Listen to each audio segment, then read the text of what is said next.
أعوذ بالله من الشيطان الرجيم. بسم الله الرحمن الرحيم. يوصيكم الله في أولادكم للذكر مثل حظ الأنثيين، فإن كن نساء فوق اثنتين فلهن ثلثا ما ترك، وإن كانت واحدة فلها النصف، ولأبويه لكل واحد منهما السدس ولأبويه لكل واحد منهما السدس مما ترك إن كان له ولد، فإن لم يكن له ولد وورثه أبواه فلأمه الثلث، فإن كان له إخوة فلأمه السدس من بعد وصية يوصي بها أو دين. آباؤكم وأبناؤكم لا تدرون أيهم أقرب لكم نفعا فريضة من الله إن الله كان عليما حكيما۔ یہ آیت میراث ہے اور سورہ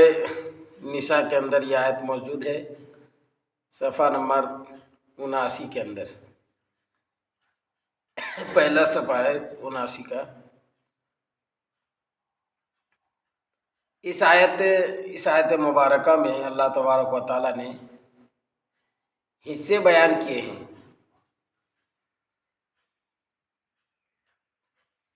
ایک ہوتا ہے وارث، ایک ہوتا ہے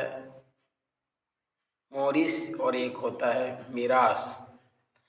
مورث کہا جاتا ہے جو مال چھوڑ کر کے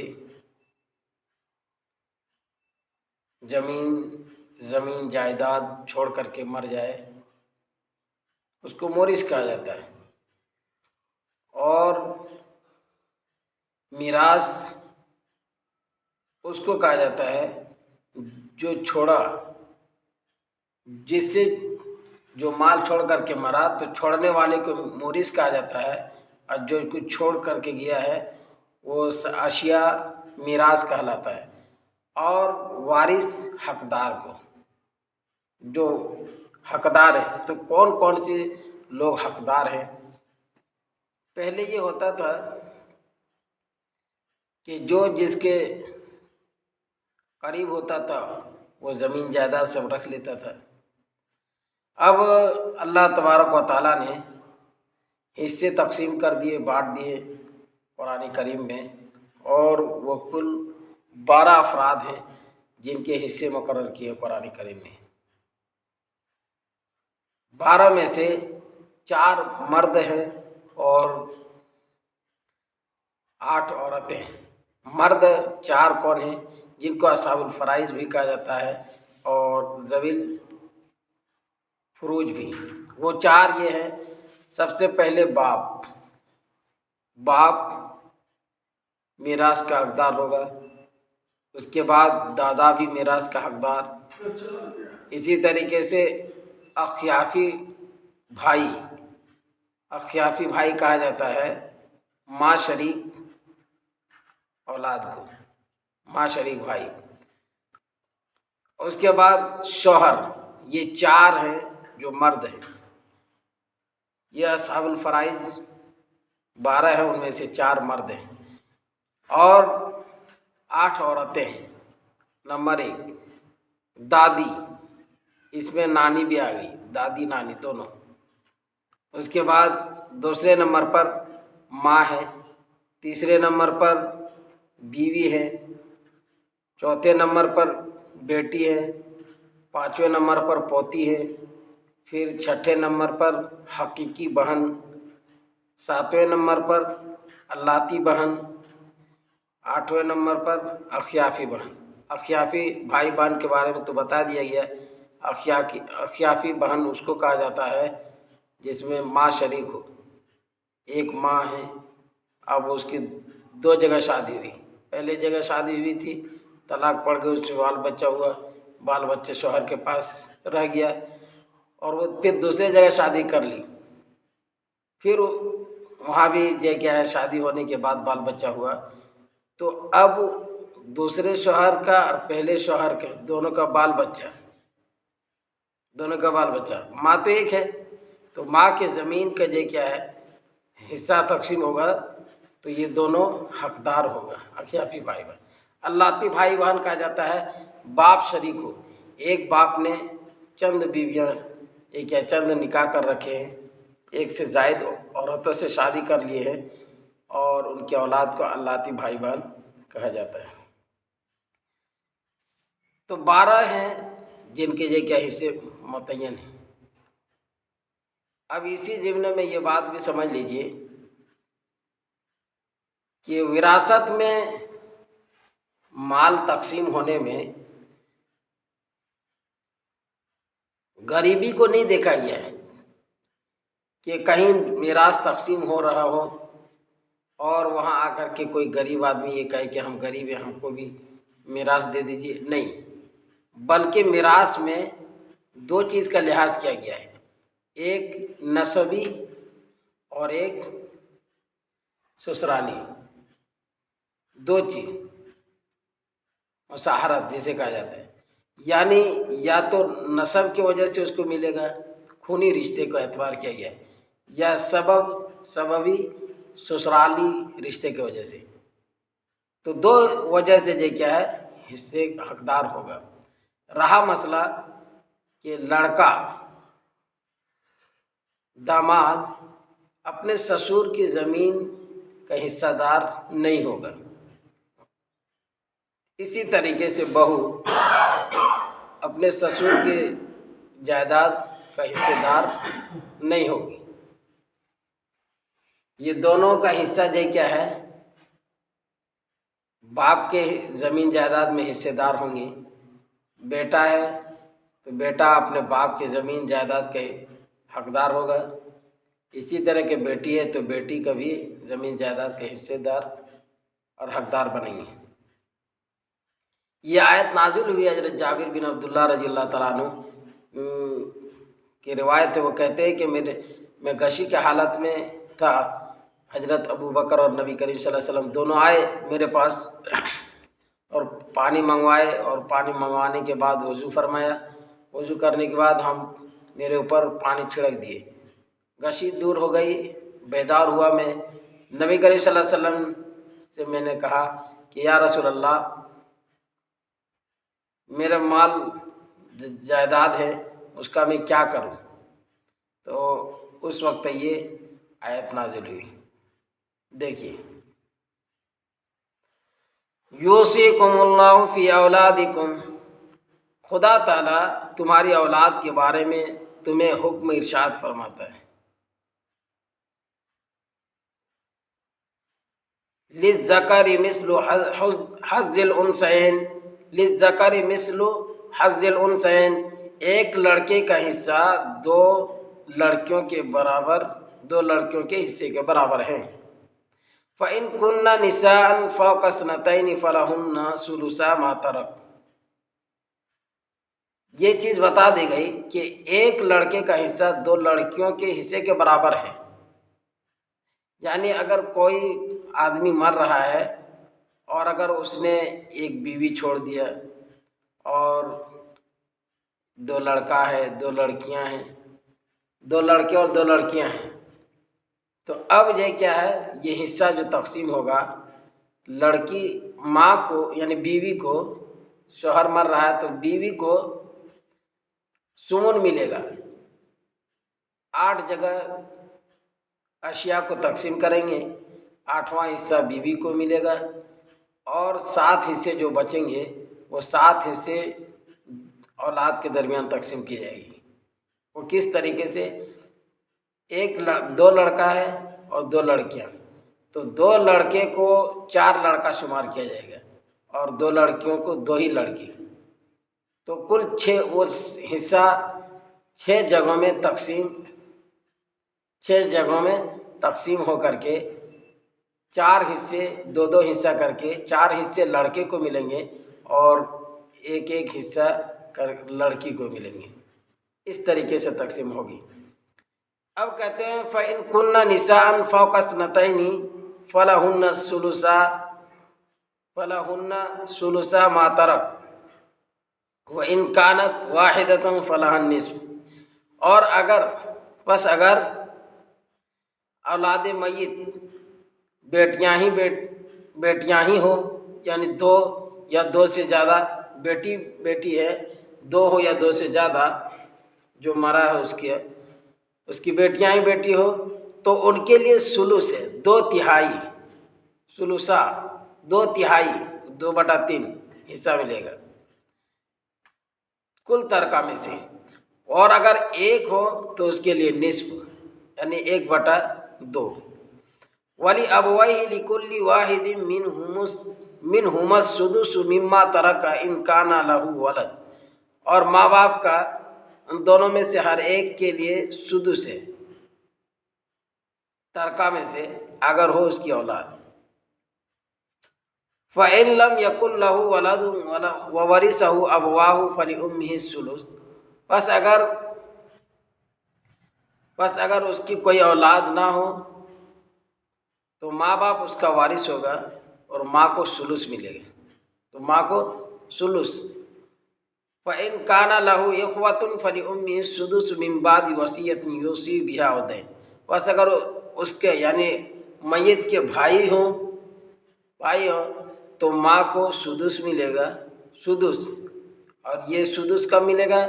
من بعد وصیت یوصی بہا او دین، تقسیم ترکہ میت کی وصیت کے ادا کرنے کے بعد، میت کی وصیت تعمیل کے بعد یا قرض کے ادائیگی کے بعد جو ذمے میں ہے، یعنی یہ جو حصے تقسیم ہوں گے، سب سے پہلا جو کیا ہے مسئلہ ہے تجہیز و تکفین کا۔ جب آدمی مر جاتا ہے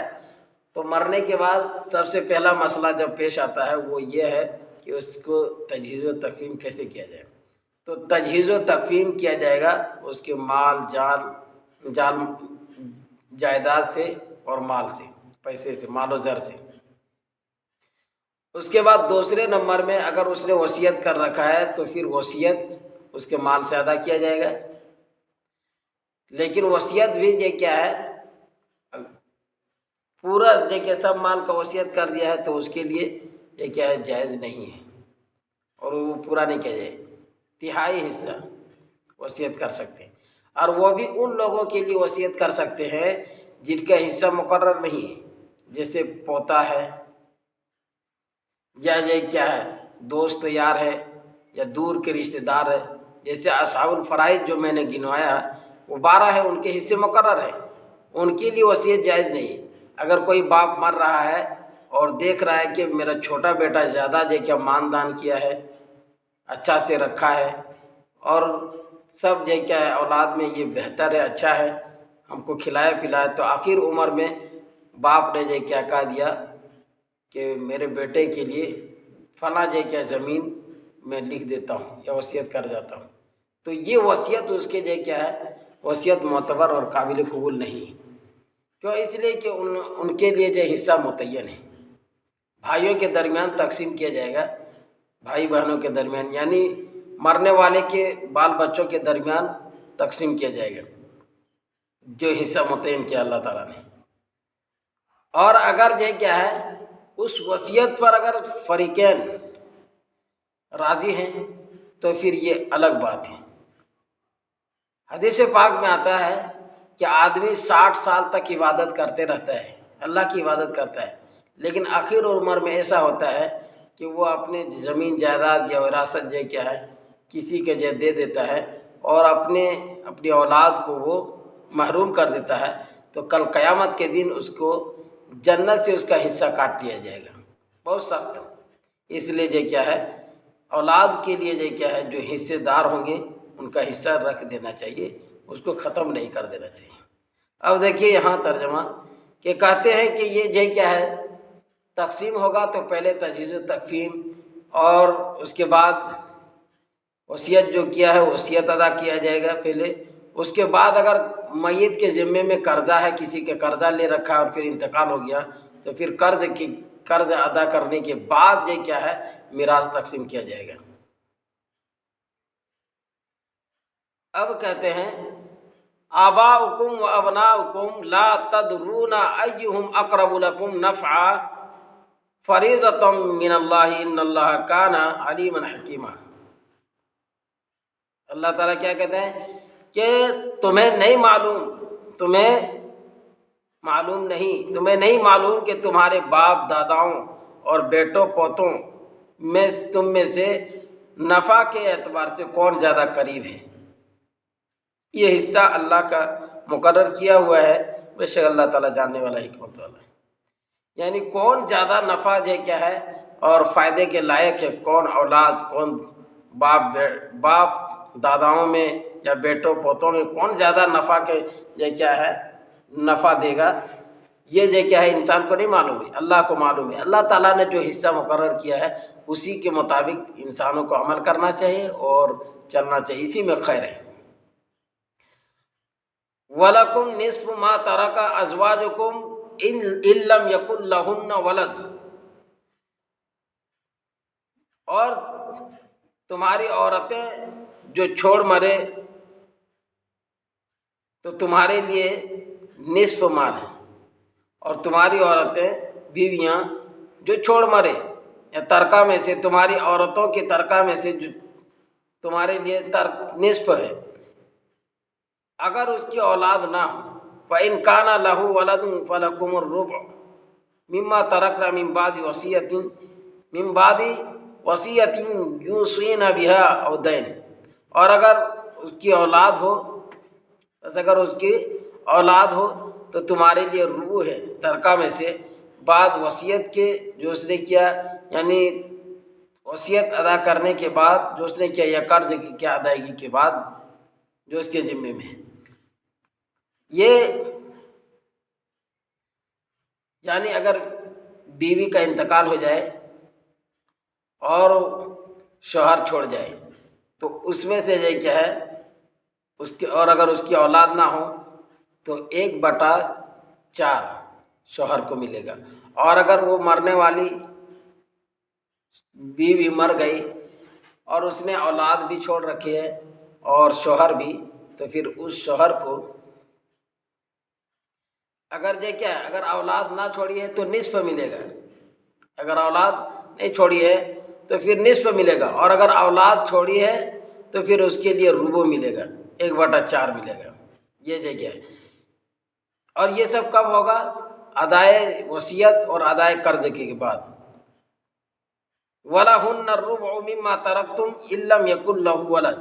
اور ان کے لیے یعنی بیویوں کے لیے ربع ہے 1/4 ترکہ میں سے، اگر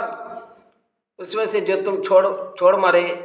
اگر نہ ہو تمہاری کوئی اولاد، اگر کوئی اولاد نہیں، شوہر مر رہا ہے اور کوئی اولاد نہیں ہے تو بیوی کو 1/4 ملے گا۔ فَإِنْ كَانَ لَكُمْ وَلَدٌ فَلَهُنَّ الثُّمُنُ مِمَّا تَرَكْتُم مِّن بَعْدِ وَصِيَّةٍ تُوصُونَ بِهَا أَوْ دَيْنٍ، اور اگر تمہاری اولاد ہو تو ان کو ثمن ملے گا، اس میں سے جو تم نے چھوڑا وصیت ادا کرنے کے بعد اور قرض کے ادائیگی کے بعد۔ یعنی شوہر اگر مر رہا ہے اور اگر کوئی شوہر مر رہا ہے، مرنے کے بعد اس نے کیا چھوڑ رکھا ہے؟ بیویاں، تو بیوی کو 1/4 حصہ ملے گا، یعنی چوتھائی حصہ، اور اگر اولاد بھی ساتھ ساتھ چھوڑ کے دنیا سے گیا ہے تو پھر اس بیوی کے لیے 1/8 8واں حصہ ملے گا، اور باقی ان کے اولاد میں تقسیم کر دیا جائے گا۔ وَإِنْ كَانَ رَجُلٌ يُورَثُ كَلَالَةً أَوْ امْرَأَةٌ وَلَهُ أَخٌ وَأُخْتٌ فَلِكُلِّ وَاحِدٍ مِّنْهُمَا السُّدُسُ فَإِنْ كَانُوا أَكْثَرَ مِنْ ذَلِكَ فَهُمْ شُرَكَاءُ فِي ثُلُثِ مِنْ بَعْدِ وَصِيَّةٍ يُوصَى بِهَا أَوْ دَيْنٍ غَيْرَ مُضَارٍّ وَصِيَّةً مِّنَ اللَّهِ وَاللَّهُ عَلِيمٌ حَلِيمٌ۔ اور اگر ایسا مرد یا عورت ہو جس کا باپ اور یا بیٹا نہ ہو، اسے کلالہ کہا جاتا ہے، اور اگر ایسا مرد یا عورت ہو کہ جس کا باپ بیٹا نہ ہو اور لیکن اس کا بھائی ہو اور اس کا بھائی بہن ہو، تو ان دونوں میں سے ہر ایک کو سدس ملے گا 1/6۔ بس اگر ایک سے زائد ہو تو سب شریک ہوں گے سلس مال میں، 1/3 میں سب شریک ہوں گے۔ وصیت کے بعد جو اس نے کیا یا قرض ادائیگی کے بعد جو اس کے ذمہ ہے، یعنی وصیت کر رکھا ہے تو وصیت ادا پہلے کیا جائے گا، اسی طرح قرض اگر ہے ذمے میں تو قرض ادا کرنے کے بعد غیر مضار، نقصان کرنے والا نہ ہو، نقصان نہ کیا ہو، یعنی ایسا کام نہ کیا ہو کہ وہ جو بتا دیا گیا اوپر کہ کسی کو جو کیا وصیت کر دیا ہو سب مال کا، تو یہ نقصان ہے وارث کے لیے، جو وراثت کے حقدار ہو ان سب کے لیے یہ کہ نقصان ہے، ایسا نہ کیا ہو۔ وصیت من اللہ، یہ اللہ تعالیٰ کی طرف سے وصیت حکم ہے، یہ اللہ کا فیصلہ ہے، یہ حصہ مقرر ہے اللہ کی طرف سے، اور اللہ تعالیٰ جاننے والا اور حلم والا ہے، حلیم ہے۔ تلک حدود اللہ ومن یطع اللہ ورسولہ یدخلہ جنات تجری من تحتها الانہار خالدین فیہا وذلک الفوز العظیم، یہ اللہ کی حدیں ہیں، اور جو کوئی اللہ اور اس کے رسول کی اطاعت کرے گا اللہ تعالیٰ اس کو جنت میں داخل کرے گا جس کے نیچے نہریں بہتی ہیں، ہمیشہ اس میں رہیں گے، اور یہ بڑی کامیابی ہے۔ یہ سب مسئلے بیان کیے گئے ہیں میراث کے بارے میں۔ اب آج کے دور میں ہم سب دیکھ رہے ہیں اپنے نظروں سے کہ باپ کی جائیداد میں صرف بیٹوں کو جو کیا حصہ ملتا ہے، بیٹیوں کو نہیں ملتا ہے اور نہیں دیتا ہے عام طور پر، لیکن یاد رکھیں کہ جو نہیں دیتا ہے کل قیامت کے دن پکڑا جائے گا اور پھنس جائے گا۔ جس طریقے سے باپ کی جائیداد میں یا ماں کی جائیداد میں ان کی اولاد کے جو کیا ہے وہ ان کی اولاد حقدار ہے، تو دونوں حقدار ہیں، بیٹا بھی اور بیٹی بھی۔ اگر بھائی نے جو کیا رکھ لیا ہے، جیسے جو بیٹا ہے وہ زمین جائیداد کو رکھ لیا اور بیٹی کو نہیں دیا، یعنی اپنی بہن کو نہیں دیا، تو کل قیامت کے دن اس کو جواب دینے پڑے گا۔ یہ اللہ کا قانون بنایا ہوا ضابطہ ہے، اس قانون پر چلنا ہوگا۔ یہ اللہ کی حدیں ہیں، یہ اللہ کی حدیں ہیں۔ جو اللہ اور اس کے رسول کی اطاعت کرے گا، اللہ اور اس کے رسول کے کہا مانے گا، تو اللہ تعالیٰ اس کو جنت میں داخل کریں گے، ایسے جنت میں جس کے نیچے نہریں بہتی ہیں، ہمیشہ اس میں رہیں گے، کبھی نہیں نکلیں گے، ہمیشہ ہمیشہ رہیں گے، اور یہ بڑی کامیابی۔ ظاہر سی بات ہے اللہ تعالیٰ نے اس چیز کو بڑی کامیابی کہا ہے، تو حقیقت میں جو کیا بڑی کامیابی ہی ہے۔ وَمَنْ يَعْصِ اللَّهَ وَرَسُولَهُ وَيَتَعَدَّ حُدُودَهُ يُدْخِلُهُ نَارًا خَالِدًا فِيهَا وَلَهُ عَذَابٌ مُّهِينٌ، اور جو کوئی اللہ اور اس کے رسول کی نافرمانی کرے گا اور حد سے بڑھ جائے گا تو اللہ تعالیٰ اس کو جہنم میں داخل کرے گا، دوزخ میں ہمیشہ اس میں رہے گا، اور اس کے لیے رسوا کن عذاب ہوگا، ذلیل کرنے والا عذاب ہوگا، ذلیل والا عذاب ہوگا۔ دیکھیے اتنے جو خطرناک ہے، ظاہر سے بات ہے جو اللہ اور رسول کے کہا نہیں مانے گا اور حد سے بڑھ جائے گا، تجاوز کرے گا، تو اس کے لیے یہ کیا ہے، اتنا خطرناک بات ہے کہ اس کو ہمیشہ ہمیں جہنم میں رہے گا، اور وہ اس کو رسوا کرنے والا عذاب دیا جائے گا۔ اب یہاں سے کچھ مسئلے ہیں، وہ سب یہ کیا ہے ترجمہ کے اندر ہی سمجھ میں آ جائے گا۔ جیسے کوئی آدمی کوئی یہ کیا عورت بدکاری کر بیٹھے، تو ان کے لیے یہ کہا گیا ہے کہ 4 گواہی معتبر ہے، 4 گواہوں کی گواہی معتبر ہے، اور وہ یہ گواہی دے کہ میں نے بدکاری کرتے ہوئے ایسے دیکھا جیسے کہ سرما دانی میں سلائی، اس طرح گواہی تو اعتبار ہوگا۔ تو یہ جو کیا ہے اس طرح گواہی اگر دے دے اور وہ فاسق فاجر نہ ہو، ایمان والا ہو، عادل ہو، سچی گواہی دیتے ہوں، گواہی دے دے، تو پھر ایسی عورت کو جو کیا ہے کہا گیا کہ ان کو گھروں میں روک کر کے رکھنا ہے، اور یہاں تک کہ موت کا فرشتہ آ جائے اور اس کی جان نکال لے اور روح قبض ہو جائے اور دنیا سے چلی جائے، یا اللہ تعالیٰ کوئی راستہ نکال دے۔ یہ جو کیا آیت اس وقت ہے جب یہ کیا ہے اللہ تعالیٰ نے سورہ نور کے یہ کیا ہے جو احکام ہیں سورہ نور میں زناکار مرد عورت کا وہ احکام نازل نہیں کیے تھے، اس وقت ہے اس کو روک کر کے رکھنا ہے گھروں میں یہاں تک کہ موت آ جائے۔ لیکن جو کیا ہے، یا کوئی اللہ تعالیٰ راستہ نکال دے، پھر اللہ تعالیٰ نے راستہ نکال دیا۔ وہ راستہ کیا ہے، سورہ نور کے اندر بیان کیا گیا ہے، اس کو وہاں انشاءاللہ تفصیل سے بیان کریں گے۔ مختصر یہ ہے کہ شادی شدہ اگر غلط کام کر بیٹھے، زنا کر بیٹھے، تو اس کو 100 کوڑے بھی لگانا ہے، اور یہ کیا ہے، سنسار کر دینا ہے، پتھروں سے مار دینا ہے، رجم کر دینا ہے۔ اور اگر یہ کیا ہے، اور اگر وہ شادی شدہ نہیں ہے تو پھر اس کو 100 کوڑے لگا کر کے جلا وطن کر دینا ہے، شہر بدر۔ ترجمہ دیکھیے، واللاتی یاتین الفاحشۃ من نسائکم فاستشہدوا علیہن اربعۃ منکم فإن شہدوا فامسکوہن فی البیوت حتی یتوفاہن الموت او یجعل اللہ لہن سبیلا۔ جو عورتیں، اور جو تم میں سے جو عورتیں بدکاری کر بیٹھیں تو ان پر اپنوں میں سے 4 شخص کی شہادت لو۔ پس اگر بدکاری کی گواہی دے دے وہ سب، تو ان کو گھروں میں روکے رکھو یہاں تک کہ ان کی موت آ جائے، یا اللہ تعالیٰ ان کے لیے کوئی راستہ پیدا کر دے۔ واللذان یاتیانہا منکم فآذوہما، اور جو 2 مرد تم میں سے بدکاری کر بیٹھے تو انہیں ایذا پہنچاؤ، برا بھلا اسے کہو، زبان سے تکلیف دو، ہاتھ سے بھی تکلیف دو۔ فَإِن تَابَا وَأَصْلَحَا فَأَعْرِضُوا عَنْهُمَا إِنَّ اللَّهَ كَانَ تَوَّابًا رَحِيمًا۔ بس اگر وہ دونوں اصلاح کر لے، سدھار لے، فَإِن تَابَا توبہ کر لے، وَأَصْلَحَا اور اصلاح کر لے یعنی نیکوکار ہو جائے، فَأَعْرِضُوا عَنْهُمَا تو ان سے ان کا پیچھا چھوڑ دو۔ ان اللہ کان توابا رحیما، بے شک اللہ تعالیٰ معاف کرنے والا مہربان ہے۔ انما التوبۃ علی اللہ للذین یعملون السوء بجہالۃ ثم یتوبون من قریب فاولئک یتوب اللہ علیہم وکان اللہ علیما حکیما۔ بے شک خدا ان لوگوں کی توبہ قبول کرتا ہے جو نادانی میں برے حرکت کر بیٹھتے ہیں پھر جلدی ہی توبہ کر لیتے ہیں، بس ایسے لوگوں پر خدا مہربان ہے۔ جو لوگ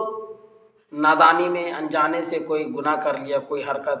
اور پھر جلدی ہی توبہ کر لیتے ہیں، تو اللہ تعالیٰ ایسے لوگوں پر مہربان ہے، اللہ تعالیٰ ان کی توبہ قبول کر لیتے ہیں۔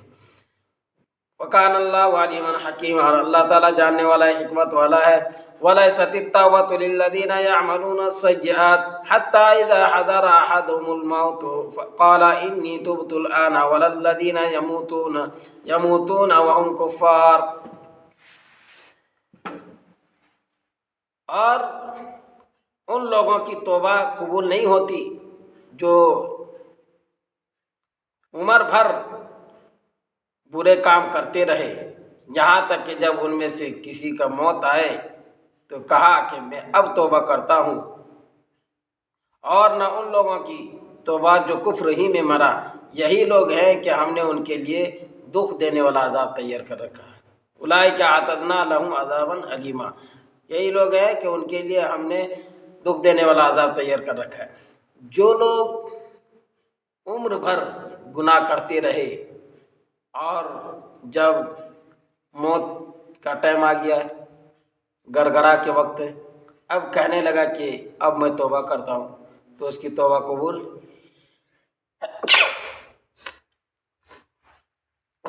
قبول نہیں ہوگی۔ اور اسی طریقے سے جو آدمی کافر تھے اور کفر ہی میں مرے تو ان کی بھی توبہ قبول نہیں ہوگی، اور ان لوگوں کے لیے دکھ دینے والا عذاب تیار کر رکھا اللہ تعالیٰ نے۔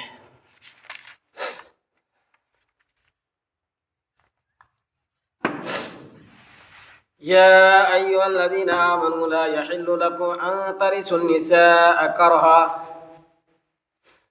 اے ایمان والو تمہارے لیے حلال نہیں کہ زبردستی عورتوں کا وارث بنو۔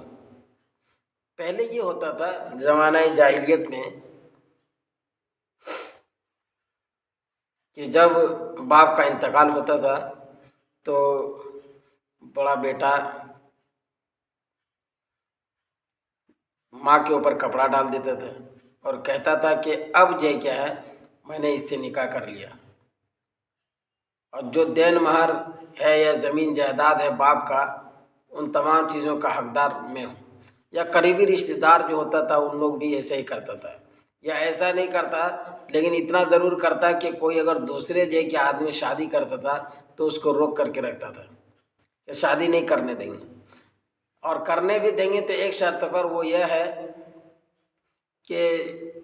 جتنے اس کے زمین جائیداد ہیں مرنے والے کے، وہ سب ہم لوگوں کے نام میں کر دو پہلے، اس کے بعد۔ تو یہ زبردستی جو کیا ہے عورتوں کا وارث بنتا تھا یہ آدمی سب، اس لیے اس آیت کریمہ میں منع کیا گیا ہے۔ اسی طرح کسی عورتوں کو روکنا بھی منع کیا گیا ہے۔ یا ایھا الذین آمنوا لا یحل لکم ان ترثوا النساء کرہا، اے ایمان والو حلال نہیں تمہارے لیے کہ زبردستی عورتوں کا وارث بنو، ولا تعضلوہن لتذہبوا ببعض ما آتیتموہن الا ان یأتین بفاحشۃ مبینہ وعاشروہن بالمعروف فَإِن كَرِهْتُمُوهُنَّ فَعَسَىٰ أَن تَكْرَهُوا شَيْئًا وَيَجْعَلَ اللَّهُ فِيهِ خَيْرًا كَثِيرًا۔ کہتے ہیں کہ اور اس نیت سے کہ جو تم نے ان کو دیا ہے ان میں سے لے لو، ان میں سے کچھ لے لو، نہ روکے رکھنا، مگر یہ کہ کوئی کھلم کھلا بدکاری کر بیٹھے، کھلم کھلا بدکاری کا ارتکاب کر بیٹھے، اور ان کو روکے اور ان سے دستور کے مطابق ان سے رہو سہو۔ فَإِن كَرِهْتُمُوهُ، اور اگر وہ تم کو بری لگے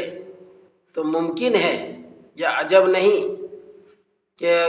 کوئی چیز تم کو ناپسند ہو اور اللہ تعالیٰ اس میں بہت سے بھلائیاں پیدا کر دے۔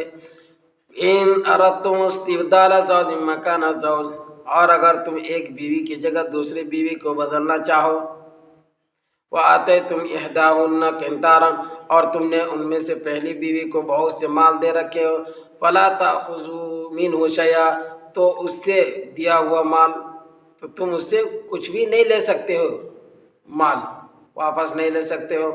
أَتَأْخُذُونَهُ بُهْتَانًا وَإِثْمًا مُّبِينًا، کیا ان سے ناجائز طریقے پر اور صریح گناہ کر کے دیا ہوا مال لوگے؟ کیف تأخذونہ قد افضى بعضکم الی بعض وأخذنا منکم میثاقا غلیظا، اور کیوں کر تم اس سے دیا ہوا مال واپس لوگے جبکہ ایک دوسرے سے صحبت کر چکے ہو، اور تم میں سے اس نے میثاق عہد واثق بھی لے چکی ہے۔ یہ کہتے ہیں کہ پہلے یہ ہوتا تھا کہ پہلے زمانہ جاہلیت میں لوگ پہلے اپنی بیویوں پر الزام لگاتا تھا، الزام یہ لگاتا تھا کہ یہ زنا کرواتی ہے، اس کے بعد پھر اس کو چھوڑ دیتا تھا، ایک جگہ کے ایک بیوی کی جگہ دوسری بیوی کو، یعنی ایک کی جگہ دوسرے کو لانے کے لیے یہ صورت حال کرتا تھا، اور اسی پر بس نہیں کرتا بلکہ جو کچھ مال دولت اس کو دیا تھا وہ سب مال جو کیا ہے واپس لیتا تھا، اور پھر جو کیا گناہ اور ظلم کے طریقے پر لیتا تھا۔ تو قرآن کریم میں کہا کہ کیوں کر اس کا مال لے گا، اپنا مال لے گا دیا ہوا ان سے، جبکہ تم ایک دوسرے سے صحبت کر چکے، آپس میں ازدواجی زندگی بھی گزار چکے ہو، لینا تمہارے لیے صحیح نہیں ہے، اور تم نے عہد میثاق بھی کر رکھا ہے، پھر بھی یہ کیا ہے لینا صحیح نہیں ہے۔ وَلَا تَنكِحُوا مَا نَكَحَ آبَاؤُكُم مِّنَ النِّسَاءِ إِلَّا مَا قَدْ سَلَفَ إِنَّهُ كَانَ فَاحِشَةً وَمَقْتًا وَسَاءَ سَبِيلًا، اور جن عورتوں سے تمہارے باپ نے شادی کیا ہے ان سے نکاح نہ کرو مگر جو ہو چکا سو ہو چکا، بے شک وہ بے حیائی اور اللہ کا ناراضگی، اللہ کو ناخوشی کی کام ہے، بے حیائی کا کام ہے، اور اللہ کو ناخوشی ہے، اور وہ بہت برا راستہ ہے۔ یعنی یہ ہوتا تھا کہ جیسے باپ کا انتقال ہو گیا تو ماں سے جو کیا ہے اس کا بڑا بیٹا شادی کر لیتا تھا، یا بڑا بیٹا نہیں لیکن رشتہ دار ہی جو محرمات ہوتا تھا وہ خود شادی کر لیتا تھا، تو اس لیے منع کیا گیا ہے۔ باپ کی بیویوں سے نکاح کرنا حرام ہے، حرمت نازل ہو گئی۔ اس کے بعد محرمات کی یہاں سے صورتیں بیان کی گئی ہے کہ کن کن عورتوں سے نکاح کرنا جائز نہیں ہے، کن کن عورتوں کے سے نکاح کرنا جائز نہیں ہے۔ دیکھیے، حرمت علیکم امہاتکم و بناتکم و اخواتکم و عماتکم و خالاتکم و بنات الاخ و بنات الاخت و امہاتکم اللاتی ارضعنکم و اخواتکم من الرضاعۃ و امہات نسائکم وربائبکم اللاتی فی حجورکم من نسائکم اللاتی دخلتم بہن وَإِن لَّمْ تَكُونُوا دَخَلْتُم بِهِنَّ فَلَا جُنَاحَ عَلَيْكُمْ وَحَلَائِلُ أَبْنَائِكُمُ الَّذِينَ مِنْ أَصْلَابِكُمْ وَأَن تَجْمَعُوا بَيْنَ الْأُخْتَيْنِ إِلَّا مَا قَدْ سَلَفَ إِنَّ اللَّهَ كَانَ غَفُورًا رَّحِيمًا۔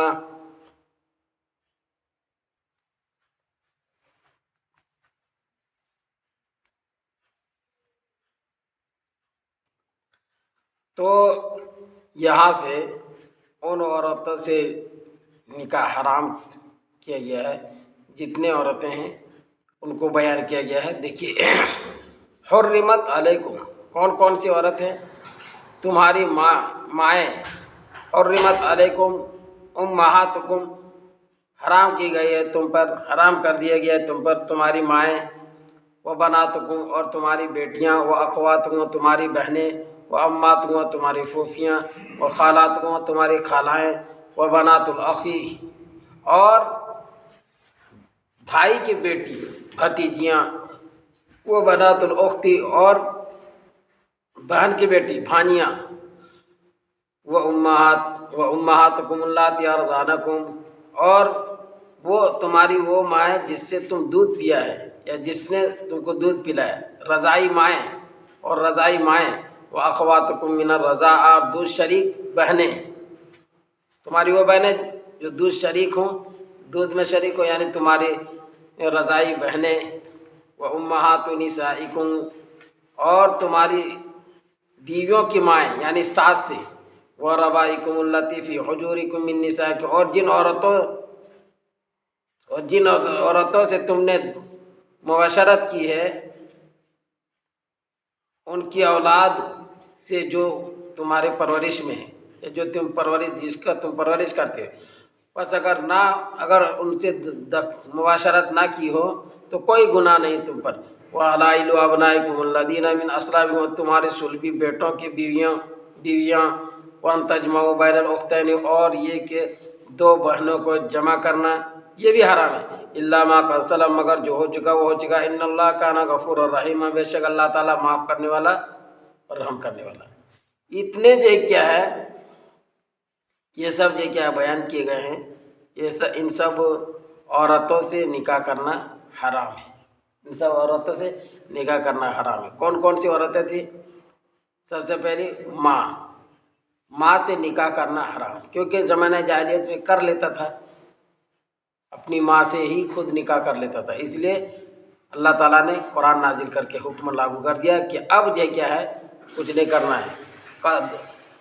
قد سلف، جو ہو چکا سو ہو چکا، اب نہیں کرنا ہے۔ حرمت علیکم، حرام کر دیے گئے تم پر، امہاتکم، تمہاری مائیں، ماں سے مراد حقیقی ماں بھی ہیں اور اخیافی ماں، اللاتی ماں، یہ سب بھی مائیں مراد ہیں۔ اسی طریقے سے بنات بیٹیوں سے اخیافی وہ رضائی بیٹیاں ہوں یا اخیافی بیٹیاں ہوں، اللاتی بیٹیاں ہوں، سب یہی۔ اسی طریقے سے تمہاری بہنیں، حقیقی بہنیں ہوں یا اللاتی بہنیں یا اخیافی بہنیں، اور اسی طریقے پھوپھیاں بھی اخیاف یہ کیا ہے، وہ پھوپھیاں بھی اگر یہ کیا ہے دودھ شریک، یعنی وہ پھوپھیاں ہوں جن کو یہ کیا ہے جو دودھ شریک پھوپھیاں ہوں، وہ بھی یہ کیا حرام ہے، یعنی جس کا باپ نے دودھ پیا ہو جس ماں سے، اس ماں نے اس پھوپھی کو بھی یہ کیا ہے، اگر رضائی پھوپھی ہوں تو وہ بھی حرام ہے، رضائی پھوپھی۔